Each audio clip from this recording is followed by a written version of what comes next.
Good morning everyone. আজকে আমরা vaccine related পড়াশোনা করব, ঠিক আছে? ভ্যাকসিন কি, সবার আগে এটা আমরা জানবো যে হোয়াট ইজ ভ্যাকসিন। ভ্যাকসিন কি? ভ্যাকসিন হচ্ছে বায়োলজিক্যাল সাবস্টিটিউট, ঠিক আছে? ভ্যাকসিন কি? ভ্যাকসিন হচ্ছে একটা বায়োলজিক্যাল সাবস্টিটিউট যেটা আমাদের বডিতে এন্টার করানো হয়। ভ্যাকসিন অ্যাডমিনিস্টারের যে প্রসেসটা, তাকে আমরা কি বলি? তাকে আমরা কিন্তু বলছি ভ্যাকসিনেশন, ঠিক আছে? ভ্যাকসিনেশন ভ্যাকসিনেশন বলছি তাকে আমরা। তাহলে ভ্যাকসিন অ্যাডমিনিস্টার করার জন্য বা ভ্যাকসিনেশন করার জন্য আমাদের বডিতে যে ইমিউনিটি তৈরি হচ্ছে, কি হচ্ছে? ইমিউনিটি তৈরি হচ্ছে, তাকে আমরা কি বলি? তাকে আমরা বলছি ইমিউনাইজেশন। ইমিউনাইজেশন বলছি, ঠিক আছে? এবার কি হলো? ভ্যাকসিন দেওয়ার প্রসেসকে, অ্যাডমিনিস্টার করার প্রসেসকে আমরা বলছি ভ্যাকসিনেশন। ভ্যাকসিনেশনের জন্য আমাদের বডিতে যে ইমিউনিটি পাওয়ার তৈরি হচ্ছে, তাকে আমরা বলছি ইমিউনাইজেশন। এবার আমরা এই ভ্যাকসিনগুলোকে কি মেনটেন করার যে প্রসেসটা, ঠিক আছে, ভ্যাকসিন মেনটেনিং যে প্রসেসটা আছে, তাকে কি বলি? তাকে আমরা বলছি কোল্ড চেন, ঠিক আছে? কি বলছি? তাকে আমরা বলছি কোল্ড চেন। আজকে আমাদের টপিক হচ্ছে কোল্ড চেন। আমরা আজকে কোল্ড চেন সম্পর্কে পড়বো, ঠিক আছে? ভ্যাকসিন কোল্ড চেন কেন ইউজ করা হয়? কোল্ড চেন হচ্ছে যে একটা ভ্যাকসিন যেখানে তৈরি করা হচ্ছে, মানে ম্যানুফ্যাকচারিং সাইট থেকে একটা ভ্যাকসিনকে কোনো একটা পার্সনকে দেওয়া পর্যন্ত, মানে অ্যাডমিনিস্ট্রেশন সাইট পর্যন্ত আমাদের কি করতে হচ্ছে? ভ্যাকসিনটাকে তো আমাদেরকে মেনটেন করতে হচ্ছে, না হলে কি হবে? ভ্যাকসিনের যে পোটেন্সি আছে, এফেক্টিভনেস আছে, সেগুলো কি হবে? খারাপ হয়ে যাবে। তাহলে একটা ইমিউনাইজেশন দেওয়ার কিন্তু কোনো মানে হবে না, ঠিক আছে? ভ্যাকসিনেশন করার যে আমরা যে আউটকামটা চাইছি, যে এফেক্টিভনেসটা চাইছি, সেটা কিন্তু আর থাকবে না। তো তার জন্য কি করতে হয়? আমাদেরকে ভ্যাকসিনটাকে একটা মেনটেন করতে হয়, ঠিক আছে? ভ্যাকসিনকে একটা প্রসেসের মাধ্যমে আমরা মেনটেন করি, সেই মেনটেনিং প্রসেসটাকে কি বলা হচ্ছে? কোল্ড চেন, ঠিক আছে? আজ আমরা কি পড়বো? Cold chain. চলো স্টার্ট করা যাক। ফার্স্টেই আমরা ডেফিনেশন জেনে নেবো যে কোল্ড চেন কি। আমি আগেই বললাম কি হচ্ছে এখানে, কি বলা হয়েছে, যে ভ্যাকসিন আমাদের ম্যানুফ্যাকচারিং সাইট থেকে অ্যাডমিনিস্ট্রেশন সাইট পর্যন্ত কি করতে হয়? মেনটেন করতে হয়। কেন? পোটেন্সি অ্যান্ড এফেক্টিভনেসটাকে মেনটেন করার জন্য আমরা কি করি? কোল্ড চেন মেনটেন করছি, ঠিক আছে? যে সিস্টেমের মাধ্যমে ভ্যাকসিনটাকে মেনটেন করা হচ্ছে, তাকেই আমরা কি বলছি? কোল্ড চেন বলছি। তো কোল্ড চেনের টেম্পারেচার রিকোয়ারমেন্ট কতটা আছে, ঠিক আছে? কতটা টেম্পারেচারের মধ্যে আমরা কি করি? কোল্ড চেন মেনটেন করি বা ভ্যাকসিনগুলোকে স্টোর করি।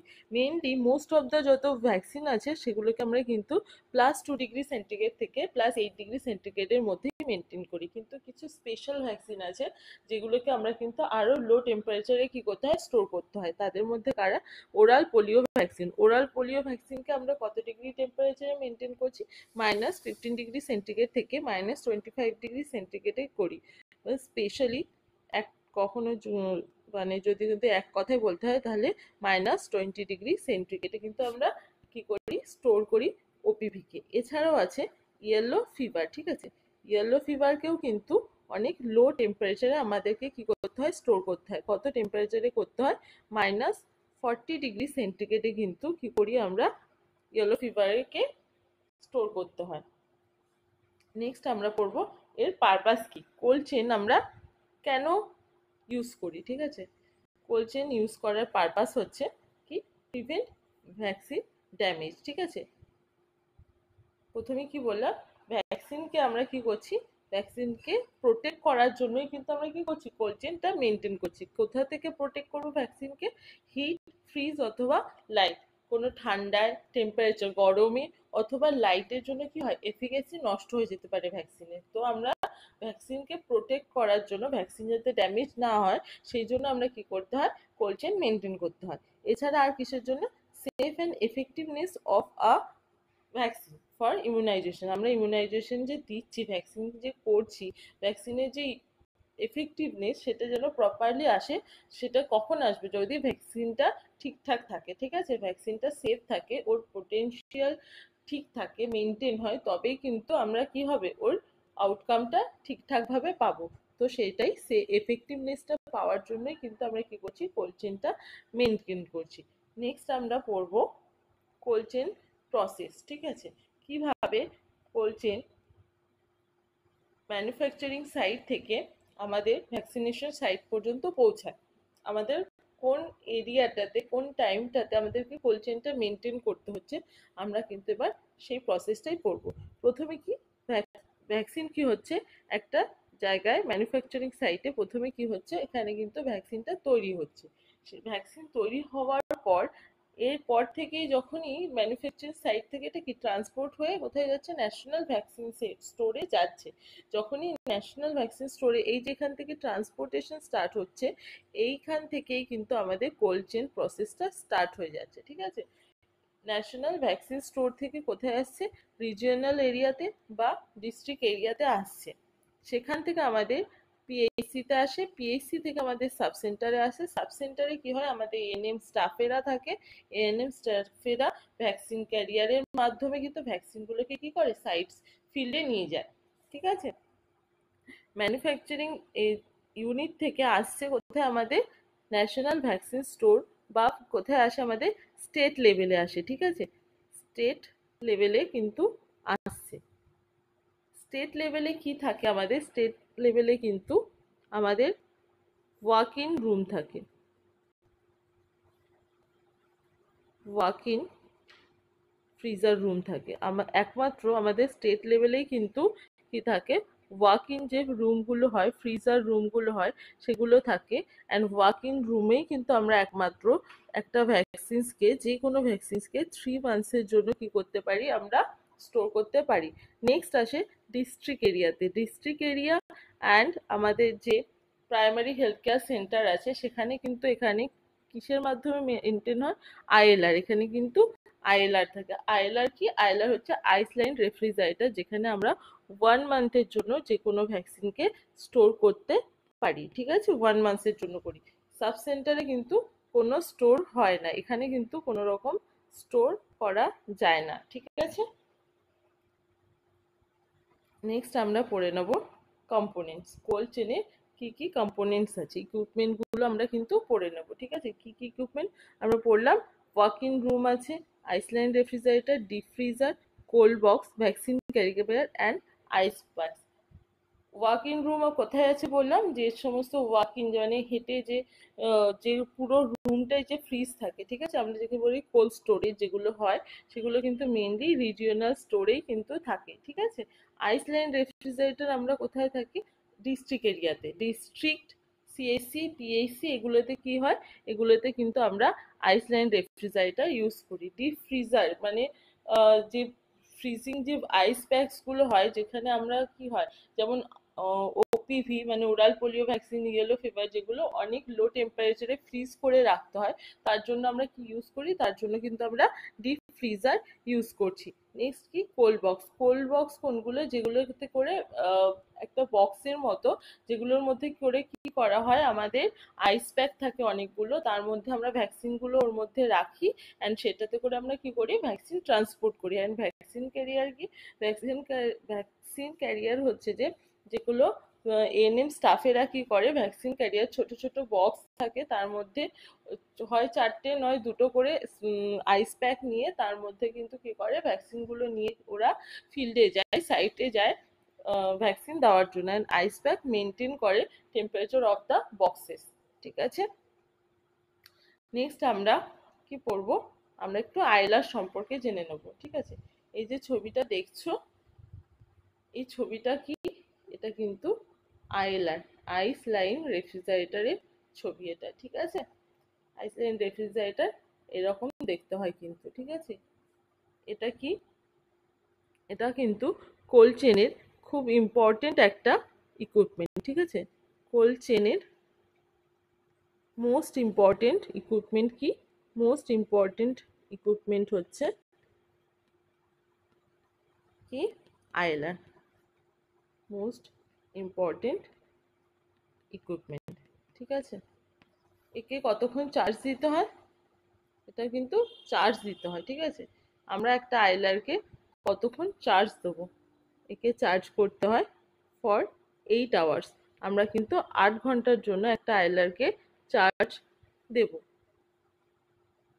এটার দুটো সাইজ হয়, একটা লার্জ সাইজের আইলাইনার হয়, একটা স্মল সাইজের আইলাইনার হয়। ঠিক আছে, স্মল আইলাইনার, লার্জ সাইজের যে আইলাইনারটা আছে সেটা কত লিটারের হয়, সেটা 320 লিটারের হয়।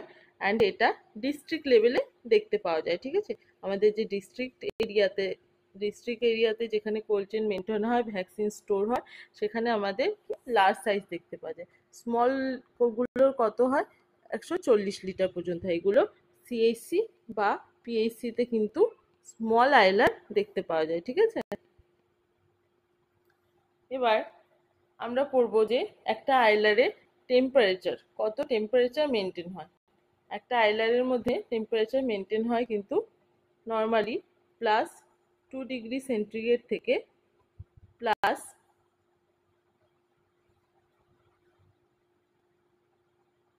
+8 ডিগ্রি সেন্টিগ্রেড পর্যন্ত কিন্তু একটা আইলারের টেম্পারেচার মেনটেন হয়। তো একটা আইলারের যে আমরা টেম্পারেচার মেনটেন করছি আইসল্যান্ড রেফ্রিজারেটর, সেটা কিসের মাধ্যমে আমরা চেক করি। ঠিক আছে, এটা ডায়াল থার্মোমিটার দিয়ে কিন্তু আমরা চেক করি। ডায়াল থার্মোমিটার দিয়ে চেক করা হয়, কিন্তু কতবার চেক করব আমরা, 2 টাইমস ইন আ ডে। ঠিক আছে, আমরা কিন্তু দিনে 2বার করে চেক করব ডায়াল থার্মোমিটার দিয়ে আইসল্যান্ড রেফ্রিজারেটর টেম্পারেচার। ঠিক আছে, তো নেক্সট আমরা পড়ব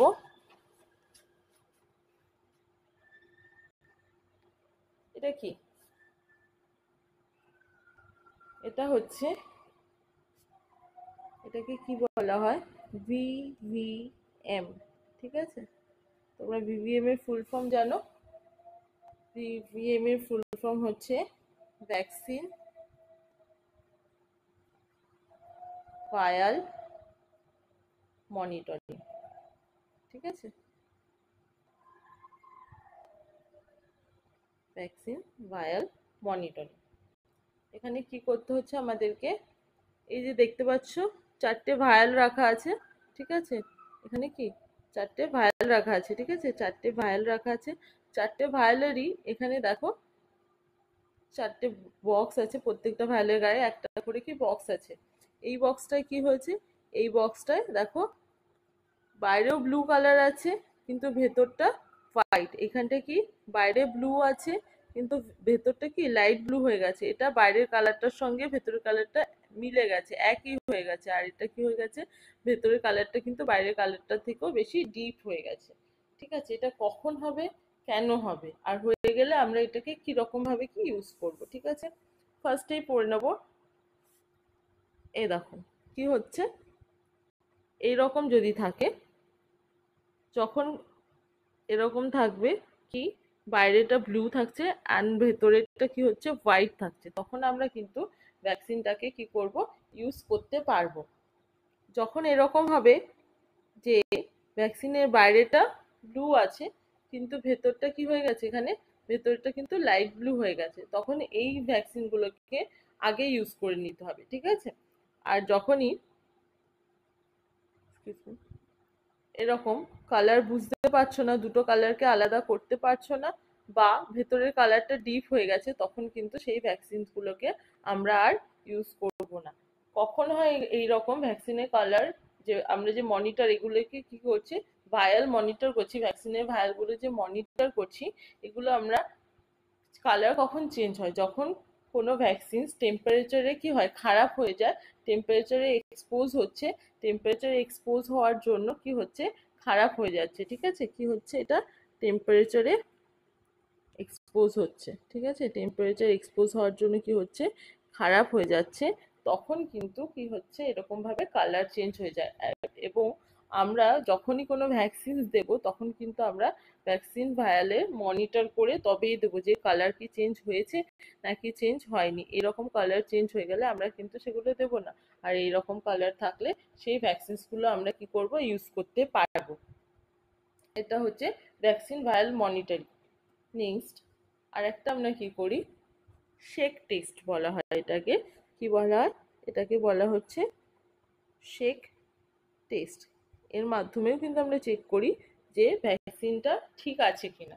কিভাবে চেক করব, প্রথমে আমরা কি করি, একটা ভ্যাকসিনস নিয়ে নিলাম, ধরো এখানে কি আছে, দুটো ভ্যাকসিনস কম্পেয়ার করে দেখানো আছে। দুটো ভ্যাকসিনের ভায়াল নিলাম এবং কি করব, আমরা ফার্স্টে দুটো ভ্যাকসিনের ভায়ালকেই কিন্তু শেক করে দেবো। ঠিক আছে, দুটো ভ্যাকসিনের ভায়ালকেই কি করব, শেক করব। শেক করার 30 মিনিট পরে, 30 মিনিটস পর আমরা চেক করব। ঠিক আছে, যদি ভ্যাকসিন ভায়ালটা এরকম হয় যে এটা কি হবে, যখনই শেক করব তখন কি হবে, এটা কিন্তু ক্লাউডি অ্যাপিয়ারেন্স হবে। ঠিক আছে, দুটো ভ্যাকসিনই যখনই আমরা কোনো ভ্যাকসিন শেক করি কি হয়, ওটা ক্লিয়ার থাকলে ওটা ক্লাউডি হয়ে যাচ্ছে। তো এটা কি হবে, স্টার্ট করবে আফটার 30 মিনিটস, কিন্তু ওটা কি হচ্ছে, এটা আস্তে আস্তে ক্লিয়ার হতে স্টার্ট করবে। ঠিক আছে, দেখতে পাচ্ছ এখানে কি হচ্ছে, ক্লিয়ার হচ্ছে। ঠিক আছে, কিন্তু এর মধ্যে কোনো সেডিমেন্টেশন নেই, কিন্তু এটা আস্তে আস্তে ক্লিয়ার হয়ে যাবে। আর কি হচ্ছে, কিন্তু যদি খারাপ হয় তখন কি হবে, পুরোটাই ক্লিয়ার, অলমোস্ট এটা দেখো পুরোটাই কিন্তু এখানে কি হচ্ছে, ক্লিয়ার হয়ে গেছে। অ্যান্ড নিচে কি হচ্ছে, একটা সেডিমেন্টেশন পড়েছে। ঠিক আছে, ঠিক সেডিমেন্টেশন তোমরা দেখতে পাচ্ছ এখানে পড়েছে। তো এই রকম যখন হবে, ঠিক সেডিমেন্টেশন হবে, তখনও কিন্তু আমরা সেটা ইউজ করব না। যদি কোনো সেডিমেন্টেশন না থাকে তবেই আমরা সেই ভ্যাকসিনটাকে ইউজ করব। এরা এই shake test and VVM, vaccine vial monitoring, এগুলো করে কিন্তু আমরা কি করতে পারি, আমরা ভ্যাকসিনটাকে চেক করি যে ভ্যাকসিনটা ঠিক আছে কি ঠিক নেই। ঠিক আছে, নেক্সট আমরা পড়ব যে আমরা দুটো টার্ম কিন্তু শুনেছি, একটা হচ্ছে কি হয়, vaccine resistance and vaccine sensitive. ঠিক আছে, রেজিস্ট্যান্স অ্যান্ড সেন্সিটিভ। তো প্রথমে আমরা পড়ব কোল্ড অ্যান্ড হিট। দুটো কারণেই হতে পারে, হয় হিটে সেন্সিটিভ থাকবে, নয় হিটে রেজিস্ট্যান্স হবে, অথবা কোল্ডে সেন্সিটিভ হবে বা কোল্ডে রেজিস্ট্যান্স হবে। তো কোল্ডে প্রথমে পড়ে নেব cold sensitive. Cold and heat এই দুটোতেই তো হয়। তো সেন্সিটিভ অ্যান্ড রেজিস্ট্যান্স। ঠিক আছে, রেজিস্ট্যান্স। তো আমরা সেন্সিটিভ কখন বলবো, সেন্সিটিভের সঙ্গে একটা টার্ম মনে রাখবে যে খারাপ, এটাতে কি হচ্ছে, খারাপ হয়ে যাচ্ছে। আর রেজিস্ট্যান্স মানে কি, খারাপ, যখন খারাপ হয় না তখন আমরা তাকে কি বলি, যে রেজিস্ট্যান্স পাওয়ার আছে। তো এখানে মনে রাখবে যে এটাতে কি হয়, খারাপ হয় না। ঠিক আছে, আর সেন্সিটিভ মানে কি, নষ্ট হয়ে যাওয়া বা খারাপ হয়ে যাওয়া। Sensitive, cold sensitive and heat sensitive. Cold sensitive and heat sensitive. Cold sensitive মানে কি বোঝা যাচ্ছে এখানে, যে ভ্যাকসিনগুলো কোল্ডে খারাপ হয়ে যাবে, ঠান্ডায় খারাপ হয়ে যাবে, সেগুলোকে আমরা কি বলছি, কোল্ড সেন্সিটিভ বলছি। যেমন কি, কোন ভ্যাকসিন কোল্ডে খারাপ হয়ে যায়, ঠান্ডায় কোন ভ্যাকসিন খারাপ হয়ে যায়, আমাদের হেপ বি। ঠিক আছে, হেপ বি। আর হিটে, গরমে খারাপ হয়ে যায় আমাদের পোলিও। ঠিক আছে, নেক্সট এদিকে পড়বো রেজিস্ট্যান্স। রেজিস্ট্যান্স মানে খারাপ হয় না। এখানেও আমরা এই দুটো দেখে নেব, যে হিটে কে খারাপ হচ্ছে না আর কোল্ডে কে খারাপ হবে না।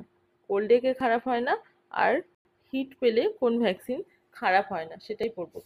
কোল্ডে কে খারাপ হবে না, কোল্ডে পোলিও খারাপ হবে না, কারণ পোলিওতে এমনিতেও কি হয়, -20 ডিগ্রি সেন্টিগ্রেডে আমরা কি করি, স্টোর করি। তাহলে পোলিওকে যদি আমরা, ওপিভি বা পোলিও, ওটাকে যদি আমরা কি করব, যদি কোল্ডে রাখি তাহলে সেটা কি খারাপ হবে, হবে না।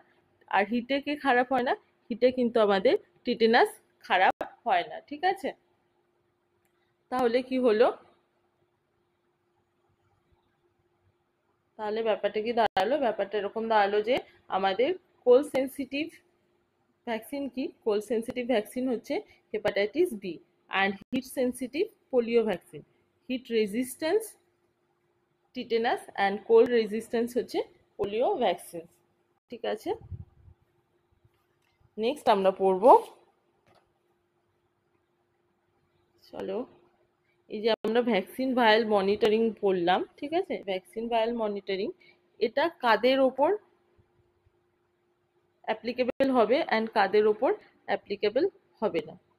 ঠিক আছে, ভিভিএম অ্যাপ্লিকেবল কাদের জন্য হবে, ঠিক আছে, সেটাই কিন্তু আমরা পড়ব। ভিভিএম অ্যাপ্লিকেবল হয়, আর এখানে লিখব not applicable, not sorry not applicable. ঠিক আছে, কাদের জন্য অ্যাপ্লিকেবল হচ্ছে আর কাদের জন্য অ্যাপ্লিকেবল হচ্ছে না। ভিভিএল অ্যাপ্লিকেবল হয় হেপাটাইটিস বি, ঠিক আছে, আর নট অ্যাপ্লিকেবল হচ্ছে মিজেলস, বিসিজি, যে সমস্ত ভ্যাকসিনগুলো পাউডার ফর্মে থাকে তাদেরকে কিন্তু তাদের ওপর কি হয়, আমাদের ভিভিএ ভ্যাকসিন ভায়াল মনিটরিং কিন্তু অ্যাপ্লিকেবল নয়। পাউডার ফর্ম যে ভ্যাকসিনগুলো আছে সেই ভ্যাকসিনগুলো কিন্তু কি হচ্ছে, তার মধ্যে ভ্যাকসিন ভায়াল মনিটরিং কিন্তু কাজ করছে না। আমাদের vaccine vial monitoring VVM, according to VVM আমরা একটা ভায়াল যখন ওপেন করছি সেটা কতদিন পর্যন্ত আমরা চালু রাখতে পারবো, মানে ইউজ করতে পারবো, সেটাকে কিন্তু ইউজ করতে পারবো আমরা, ইউজ আপ টু 28 days। ঠিক আছে, 28 days or 4 weeks পর্যন্ত কি হয়, আমরা কিন্তু একটা ভায়াল ওপেন করলে সেই ভায়ালটাকে আমরা কতদিনের জন্য ইউজ করতে পারি, 28 দিনের জন্য অথবা 4 উইকসের জন্য কিন্তু আমরা ইউজ করতে পারি। কিন্তু যে বললাম যে মিজেলস, বিসিজি, এগুলোতে কি হচ্ছে, এগুলোতে আমরা ভিভিএম যেহেতু এটাতে কি অ্যাপ্লিকেবল নয়, তো এগুলো কিন্তু আমাদের 4 আওয়ার্সের মধ্যে ইউজ করে নিতে হচ্ছে। ঠিক আছে, ইউজ করব আমরা, ইউজ উইদিন 4 আওয়ার্স, আমাদেরকে 4 ঘন্টার মধ্যে কিন্তু মিজেলস অ্যান্ড বিসিজি যে পাউডার ফর্মে এগুলো আছে সেগুলোকে আমাদেরকে ইউজ করে নিতে হয়। আবার কি আছে, জাপানিজ এনসেফ্যালাইটিস, যেটা আমরা 2 ঘন্টার মধ্যে কোনো ভায়াল ওপেন করলে সেটা কিন্তু আমাদের ইউজ করে নিতে হচ্ছে 2 ঘন্টার মধ্যে। ঠিক আছে, আর একটা জিনিস পয়েন্ট তোমরা মনে রাখবে, সেটা হচ্ছে কি হয়, রিভার্স কোল্ড চেন বলে একটা টার্ম হয়। ঠিক আছে, reverse cold chain, reverse cold chain, reverse cold chain কি, রিভার্স কোল্ড চেনে কি হয়, আমরা কোল্ড চেনের মধ্যে কি করছি, রিভার্স কোল্ড চেন হচ্ছে যে কোল্ড চেনে কি করছি, কোল্ড চেনে হচ্ছে ভ্যাকসিন নিয়ে যাচ্ছি, যে কোনো বাড়িতে গিয়ে আমরা কি করছি, ভ্যাকসিন নিয়ে যাচ্ছি, বা সাইটে কি করছি, ভ্যাকসিন নিয়ে যাচ্ছি। কিন্তু রিভার্স কোল্ড চেনে আমরা কি করি, এটা হোম থেকে, হোম টু হসপিটাল আমরা কি নিয়ে আসি, হোম টু হসপিটাল কিন্তু আমরা পেশেন্ট স্টুল কালেক্ট করে নিয়ে আসি। ঠিক আছে, পেশেন্ট স্টুল কালেক্ট করা হয়। ঠিক আছে, স্টুল কালেক্ট করছি কোন পেশেন্টের, মেনলি পোলিও পেশেন্টের। ঠিক আছে, পোলিও পেশেন্টে কি করছি, স্টুল কালেক্ট করে নিয়ে আমরা কি করছি, নিয়ে এসে হসপিটালে নিয়ে আসছি। তো এটাকে কি বলা হয়, এটাকে বলা হচ্ছে আমাদের রিভার্স কোল্ড চেন। তো this is all about cold chain. তোমাদের যদি কোল্ড চেন সম্পর্কে আরও কিছু জানার থেকে, কোনো কোয়ারি থাকে, তোমরা সেটা কমেন্ট সেকশনে অবশ্যই জানাবে, আমি সেটা কিন্তু তোমাদের কোয়ারিটা অবশ্যই অ্যান্সার করব। আমার ভিডিও যদি তোমাদের ভালো লাগে তাহলে অবশ্যই লাইক করবে, শেয়ার করবে অ্যান্ড চ্যানেলটাকে সাবস্ক্রাইব করবে। Thank you.